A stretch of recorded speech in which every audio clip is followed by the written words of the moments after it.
So it turns out that the relationship between how much I would work and how much I would make can be described with what's called a linear equation, or the equation of a line. In this example, we would use maybe y to represent the amount of money I'm going to make. And it turns out that this was equal to 10 times x, where x is the number of hours I would work. So even though these are just letters, x and y, they represent hours worked and money made. But this is getting a little cluttered. Let's use a chart to organize our thinking. And I'm going to organize my thinking with what's called a t-chart, which looks something like this. And remember my equation, y equals 10x, where y represents the money I make, and x represents the number of hours worked. Well, we've already seen that if I work 5 hours, I make $50. And if I work 10 hours, I make $100. And I could keep filling this chart out.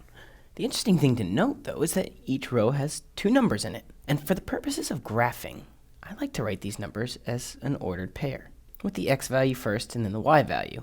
Notice they're separated by a comma, and they have parentheses around them. So if 5, 50 is the ordered pair version of this information, how would you write this row of information as an ordered pair? I've given you the comma, and you just have to enter in the 2 numbers.